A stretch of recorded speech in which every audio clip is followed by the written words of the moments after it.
अगर आप लोग ध्यान करते हैं फिर भी ध्यान में प्रवेश नहीं कर पा रहे हैं, तो इसका सबसे बड़ा कारण यह है कि आपके शरीर में ध्यान की ऊर्जा बन ही नहीं रही है। क्योंकि ध्यान में गहराई पाने के लिए आपको नाक और नाभि का संबंध जानना होगा, जो हमारे सांसों से सीधा जुड़ा हुआ है।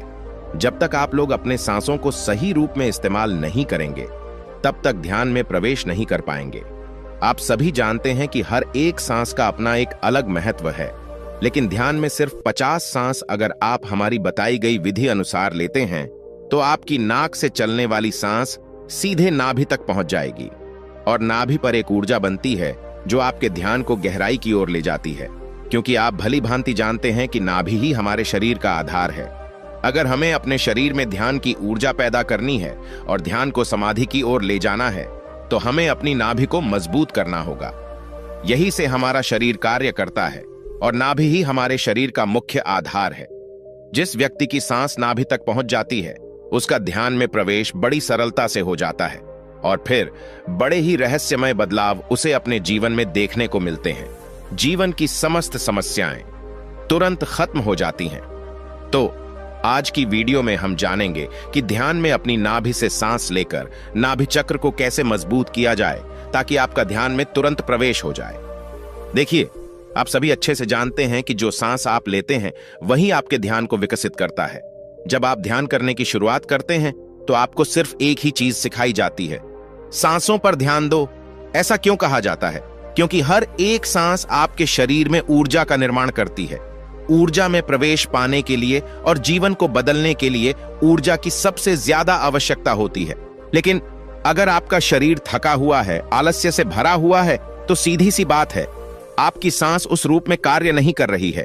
और अगर शरीर में ऊर्जा कम होगी तो ध्यान में मन नहीं लगेगा और फिर अनुभव भी बहुत कम आएंगे। ये मानो ना के बराबर ही आएंगे, यानी आप ध्यान में ज्यादा समय बैठ ही नहीं पाओगे। तो इसलिए आप लोगों को सांस वैसे ही लेने होंगे जैसा मैं आपको बताऊंगा, क्योंकि यह प्रयोग विधि सालों पुरानी है। इसके अनुभव बहुत गहरे हैं। आइए पहले यह समझते हैं कि यह विधि आपको शांति तक कैसे लेकर जाती है।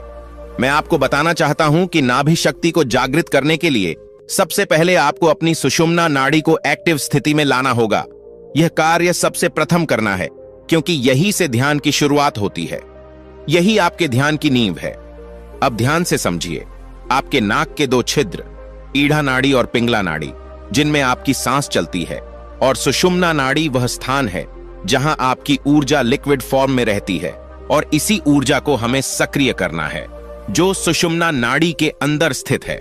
इसे ही शारीरिक शक्ति कहा जाता है और इसे हमने ऊर्जा शक्ति का नाम दिया है। यह वही शक्ति है जो सुषुम्ना नाड़ी के अंदर होती है। अब अगर हमें ऊर्जा अपने शरीर में बनानी है, तो जब आपकी दोनों नासिकाओं से सांस एक साथ बराबर चलेगा, तभी आपकी सुषुम्ना नाड़ी एक्टिव होगी। क्योंकि गहरे ध्यान में प्रवेश पाने के लिए और भरपूर ऊर्जा प्राप्त करने के लिए हमें पूर्णता की आवश्यकता होती है। अब बात की गहराई को समझिए। जब आप सांस लेते हैं तो यह आपकी नाभि पर प्रेशर डालता है और नाभि ही आपके शरीर का मुख्य आधार है। जब आप अपने शरीर के आधार यानी नाभि तक सांस पहुंचाएंगे, तो आगे का काम आपकी नाभि खुद करना शुरू कर देगी। फिर आपकी नाभि आपके सांस को पूरे शरीर में फैला देगी और तब आपका शरीर पूर्ण रूप से स्वस्थ और ऊर्जावान बन जाएगा। लेकिन कई लोग हैं जो बहुत छोटे सांस लेते हैं। उनका सांस सिर्फ छाती तक ही महसूस होता है। जब वे सांस लेते हैं तो उनके लिए ध्यान में जाना असंभव और कठिन हो जाता है। वे ध्यान के अनुभवों को महसूस ही नहीं कर पाते। वे ध्यान के उस परम आनंद की अवस्था तक नहीं पहुंच पाते। अब जरा सोचिए, जब आप सांस को नाभि तक ले जाते हैं तो क्या होता है? आपका पेट सांस लेते समय ऊपर उठता है और सांस छोड़ते समय अंदर जाता है। अगर आप इस विधि से सांस लेंगे तो आपका सांस गहरा होने लगेगा, और जब आपका सांस गहरा होता है तभी आपका ध्यान भी गहराइयों में प्रवेश करना शुरू करता है।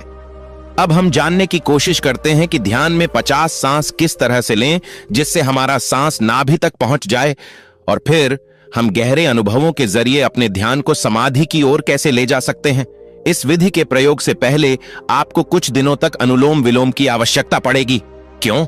क्योंकि जब तक आपके शरीर को आदत नहीं बनती कि वह खुद ब खुद नाभि से सांस लेना शुरू करे, तब तक यह प्रयोग किसी भी काम का नहीं है। तो अब सवाल यह है, कैसे करना है? आइए इसे भी समझ लेते हैं। आपको नाक के द्वारा लंबा और गहरा सांस लेना है। हर सांस धीमी गति में चलना चाहिए, लेकिन वह गहरा होना चाहिए। और इसी तरह आपको 50 सांस ध्यान में लेने हैं। पर ध्यान रहे, इन्हें गिनना बिल्कुल भी नहीं है। सिर्फ सांस लेते रहना है और अपना ध्यान नाभि पर ही रखना है। लेकिन रुको, यह प्रयोग करते समय एक और जरूरी बात याद रखनी होगी। आपकी रीढ़ की हड्डी बिल्कुल सीधी होनी चाहिए। इसमें किसी भी तरह का बेंड नहीं आना चाहिए।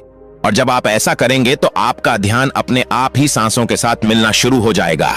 फिर आपके शरीर के अंदर ही आपका ध्यान घूमना शुरू हो जाएगा।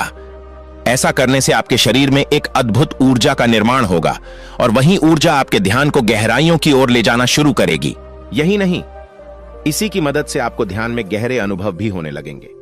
जब आप ऐसा करेंगे तो आपको ध्यान में एक गहरा आनंद महसूस होगा। ध्यान में सफेद प्रकाश, व्हाइट लाइट, नजर आना एक खास स्थिति में होता है। यही वह संकेत है जिससे आपकी कुंडलिनी जागृत होने लगती है। पर ध्यान रहे, आपके शरीर में ऊर्जा पूर्ण मात्रा में होनी चाहिए। तभी वह ऊर्जा आपके चक्रों तक पहुंचेगी और आपके चक्र जागृत होना शुरू होंगे। यानी आपकी ऊर्जा मूलाधार चक्र से उठना शुरू होगी और धीरे धीरे सहस्रार चक्र तक बढ़ेगी। तब आपको अपना शरीर हल्का महसूस होगा। आपके अंदर अपने आप ही पॉजिटिविटी उत्पन्न होने लगेगी।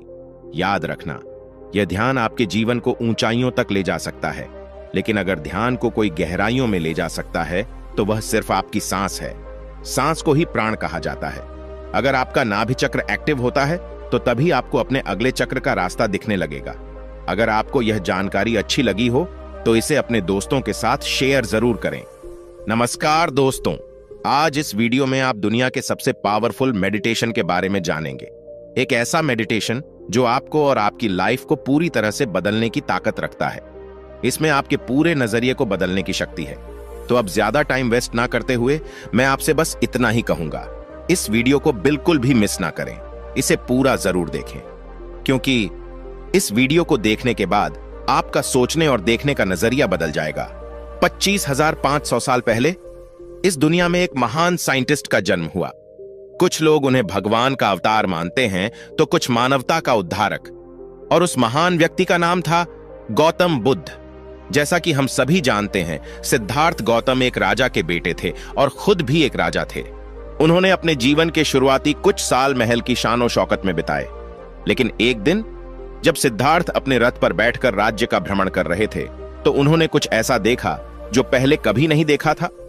उन्होंने एक मरे हुए व्यक्ति को देखा जिसे 4 लोग अपने कंधों पर उठाए हुए थे और बाकी लोग उनके पीछे पीछे चल रहे थे। इस घटना ने सिद्धार्थ के मन पर गहरा प्रभाव डाला, इतना गहरा कि उन्होंने अपना सारा राजपाट छोड़ दिया और संन्यास ले लिया। सत्य की खोज शुरू हुई। 6 साल की कठिन तपस्या, लेकिन फिर भी कुछ हासिल नहीं हुआ। फिर सिद्धार्थ एक पेड़ के नीचे ध्यान लगाकर बैठ गए और खुद से वादा किया, जब तक मुझे मेरे सभी सवालों के जवाब नहीं मिल जाते मैं यहां से नहीं उठूंगा, चाहे इसके लिए मुझे अपनी जान ही क्यों ना गंवानी पड़े। 48 दिन और ज्ञान की प्राप्ति। कहते हैं गौतम बुद्ध पूरे 48 दिनों तक उस पेड़ के नीचे बैठे रहे और 48वें दिन वैशाख की पूर्णिमा की शाम को उन्हें ज्ञान की प्राप्ति हुई। बुद्ध पूर्णिमा और विपश्यना मेडिटेशन। वैशाख की पूर्णिमा को ही बुद्ध पूर्णिमा कहा जाता है और जिस ध्यान मेडिटेशन के माध्यम से बुद्ध को ज्ञान की प्राप्ति हुई उस ध्यान का नाम है विपश्यना मेडिटेशन। यह एक प्राचीन और शक्तिशाली ध्यान तकनीक है। इसका जिक्र आयुर्वेद में भी किया गया है, लेकिन समय के साथ मेडिटेशन की यह तकनीक लुप्त हो गई। लेकिन ज्ञान प्राप्ति के बाद गौतम बुद्ध ने अपने शिष्यों को यह मेडिटेशन तकनीक सिखाई और इसे पूरे भारत में फैलाने के लिए कहा, ताकि ज्यादा से ज्यादा लोग इस पावरफुल मेडिटेशन तकनीक को जानकर अपने दुखों और परेशानियों से छुटकारा पा सकें। विपासना मेडिटेशन कितना शक्तिशाली है, इसका अंदाजा इसी बात से लगाया जा सकता है। जब सम्राट अशोक ने कलिंग युद्ध में लाखों लोगों को मरे हुए देखा तो उनके पश्चाताप की कोई सीमा नहीं रही। तब एक बौद्ध भिक्षु ने सम्राट अशोक को विपासना मेडिटेशन करने की सलाह दी। कहा जाता है कि उसके बाद सम्राट अशोक का जीवन हमेशा के लिए बदल गया। सोचिए, वही सम्राट अशोक जिसने कलिंग युद्ध में लाखों लोगों का संहार किया था, विपासना से इतना प्रभावित हुआ कि उसने अपने राज्य में जानवरों को मारने तक पर बैन लगा दिया था। सम्राट अशोक विपासना मेडिटेशन से इतने प्रभावित हुए कि उन्होंने कुछ बौद्ध भिक्षुओं को दुनिया के अलग अलग हिस्सों में भेजा ताकि लोग विपासना मेडिटेशन को सीख सकें। लेकिन सवाल यह है, विपासना मेडिटेशन दूसरे मेडिटेशन से अलग क्यों है? इस मेडिटेशन में ऐसा क्या खास है जो इसे इतना पावरफुल बनाता है? हमारे मन में बचपन से ही हमारी यादें, अच्छी बुरी भावनाएं, इच्छाएं और आवेग जमा होते रहते हैं। ये सारी चीजें सबकॉन्शियसली न सिर्फ हमारे बिहेवियर बल्कि हमारी पूरी लाइफ को कंट्रोल करती हैं और हमें इसका पता तक नहीं चलता। जैसे कि मान लीजिए हम किसी इंसान पर भरोसा करते हैं हद से ज्यादा, लेकिन अगर वही इंसान हमारे भरोसे को तोड़ दे तो हमारे दुख और दर्द का कोई अंत नहीं होता। कुछ लोग तो डिप्रेशन में भी चले जाते हैं, लेकिन कहते हैं ना, समय सारे घाव भर देता है। जैसे जैसे समय बीतता है हम सब कुछ भूल जाते हैं। पर क्या सच में? हमारा सबकॉन्शियस माइंड उन सारी घटनाओं को अपने अंदर स्टोर कर लेता है और उन्हें इतनी मजबूती से पकड़ लेता है कि वह हमारी सोच का हिस्सा बन जाती है। फिर हमारा सबकॉन्शियस माइंड यह मान लेता है कि भरोसा मतलब दुख, दर्द और डिप्रेशन, और यही हमारे बिलीफ सिस्टम का हिस्सा बन जाता है। परिणाम, फिर हमारा सबकॉन्शियस माइंड हमें उसी दुख से बचाने के लिए पूरी जिंदगी किसी पर भरोसा नहीं करने देता जब तक कि हम अपना पूरा बिलीफ सिस्टम ही ना बदल दें। दोस्तों, यह तो मैंने आपको सिर्फ एक छोटा सा एग्जाम्पल दिया है। हमारा अवचेतन मन ना जाने कितने अच्छे बुरे बिलीफ से भरा हुआ है, लेकिन क्या आपने कभी सोचा है कि इन्हें समझा कैसे जाए? 1937 में लियो पोर्टस ने ह्यूमन पर्सनालिटी और बिहेवियर को समझने के लिए एक टेस्ट का आविष्कार किया जो बाद में सीजी टेस्ट के नाम से फेमस हो गया। अब आप सोच रहे होंगे कि मैं आपको यह सब क्यों बता रहा हूं, तो जान लीजिए, विपासना मेडिटेशन के लाखों फायदों में से एक फायदा यह भी है। विपासना मेडिटेशन के माध्यम से आप अपनी गहराई को जान पाएंगे। यह कितना पावरफुल है, यह इंसान की जिंदगी में किस हद तक बदलाव ला सकता है, इसका अंदाजा आप इसी बात से लगा सकते हैं कि भारत की तिहाड़ जेल से लेकर अमेरिका की डोनाल्डसन जेल तक में कैदियों के बिहेवियर को सुधारने के लिए विपासना मेडिटेशन करवाया जाता है ताकि वे बाहर जाने के बाद फिर से कोई क्राइम न करें। सोचिए, 44 देशों में 202 से ज्यादा सेंटर जहां लाखों लोगों को विपासना मेडिटेशन सिखाया जाता है। आखिर ऐसा क्या है इस मेडिटेशन में जो इसे इतना प्रभावशाली बनाता है? तो अब आइए जानते हैं विपासना मेडिटेशन क्या है। विपासना शब्द दो शब्दों से मिलकर बना है, वी और उपासना। वी का मतलब है विशेष और उपासना का मतलब है देखना, यानी विशेष तरीके से देखना। क्या आप जानते हैं, बौद्ध धर्म के ग्रंथ सती प्रथा स्तुतास में विपासना के बारे में गहराई से बताया गया है। उसी ग्रंथ के अनुसार मेडिटेशन को 4 भागों में बांटा गया है: काया उपासना, वेदनु उपासना, चित्त उपासना और धम्म उपासना। अब सबसे पहले काया उपासना। विपासना में यह सांसों पर ध्यान लगाने से शुरू होता है। क्या फर्क है? बाकी के मेडिटेशन तकनीक में हमें लंबी और गहरी सांसें लेने के लिए कहा जाता है ताकि हमारा दिमाग जल्दी शांत हो सके, पर विपासना मेडिटेशन में आपको ऐसा कुछ नहीं करना है। इस मेडिटेशन तकनीक में आपको बस अपनी सांसों पर ध्यान लगाना है। चाहे वो सांस छोटी हो, लंबी हो या गहरी, आपको इसे बदलना नहीं है। आपको बस अपनी और अपनी सांसों की सच्चाई को देखना है। अब 2 कारण हैं क्यों ऐसा किया जाता है। पहला, हर न सेकंड में हमारे दिमाग में कोई न कोई नया विचार आता है, तो उस न सेकंड के चक्र को तोड़ने के लिए हमें अपनी सांसों पर ध्यान लगाने को कहा जाता है ताकि हमारा कंसंट्रेशन गहरा हो सके और हम रियल विपासना मेडिटेशन को सही तरीके से कर सकें। दूसरा, जब आप कुछ दिनों तक अपनी सांसों पर ध्यान लगाएंगे तो आपको अपनी नाक के आसपास कुछ सेंसेशन महसूस होने लगेगी। तभी तो पूरे शरीर में सेंस की जागरूकता जानने के लिए सांसों पर ध्यान लगाने के लिए कहा जाता है। अब अपनी सांसों पर ध्यान लगाने के अलावा आपको एक और अहम काम करना है। जब भी आप किसी चीज को देखें तो सबसे पहले अपने दिमाग से उसे चीज की पहचान हटा दें। सोचिए, बचपन से हमें यही बताया गया है कि यह कुत्ता है, यह बिल्ली है, यह पेड़ है, यह गाय है, और इसी तरह हर चीज की जानकारी से हमारे दिमाग को प्रोग्राम कर दिया जाता है। लेकिन एक बार 2 मिनट के लिए अपने दिमाग से यह पहचान हटा दीजिए कि यह कुत्ता है और फिर उसे देखिए। क्या आप जानते हैं इस तरह से देखने से क्या होगा? आपका दिमाग यह समझने की कोशिश करने लगेगा कि अगर यह कुत्ता नहीं है तो फिर यह क्या है, और ऐसा करने से आपकी जिज्ञासा और ऑब्जर्वेशन पावर बहुत बढ़ जाएगी। आप हर चीज को जिज्ञासा और ध्यान से देखने लगेंगे। हम अक्सर बच्चों की तरह जिज्ञासु होने के लिए कहा जाता है, लेकिन कोई भी हमें यह नहीं बताता कि बच्चों की तरह जिज्ञासु कैसे बने। तो बच्चे इतने जिज्ञासु क्यों होते हैं? क्योंकि उनका दिमाग हमारे दिमाग की तरह प्रोग्राम नहीं होता। उन्हें नहीं पता होता कि यह कुत्ता है या बिल्ली है, जब तक हम उन्हें इन सब चीजों के बारे में ना बता दें। सच में बच्चे हर चीज को बहुत ध्यान से देखते हैं और उनका दिमाग अपने आसपास की हर चीज को समझने की कोशिश करता है। क्या आप भी ऐसा कर सकते हैं? इसी तरह आपको सिर्फ देखने तक सीमित नहीं रहना चाहिए, आपको हर चीज को अच्छे से ऑब्जर्व भी करना है। मान लीजिए अगर दो लोग आपस में बात कर रहे हैं या आप किसी से बात कर रहे हैं, तो आपको उस बात को तुरंत अपने पुराने बिलीफ सिस्टम से जज नहीं करना है कि आप सही हैं, वह गलत है या वह सही है, मैं गलत हूं। आपको बस यह देखना है कि क्या हो रहा है, और ऐसा आपको उठते बैठते चलते फिरते हर समय करना है। इसका मतलब है कि आपको अपने शरीर की हर सेंसेशन से लेकर हर चीज का गहरे निरीक्षण करना है। और अगर आप ऐसा नजरिया विकसित कर लेते हैं तो सबसे पहले आपकी जिज्ञासा बहुत बढ़ जाएगी। क्या आपको पता है दूसरा क्या होगा? आपका मन जीरो थॉट्स यानी थॉटलेस स्टेज की ओर बढ़ने लगेगा, क्योंकि एक समय में आप या तो किसी चीज का निरीक्षण कर सकते हैं या फिर उसके बारे में सोच सकते हैं। दोनों चीजें एक साथ नहीं कर सकते।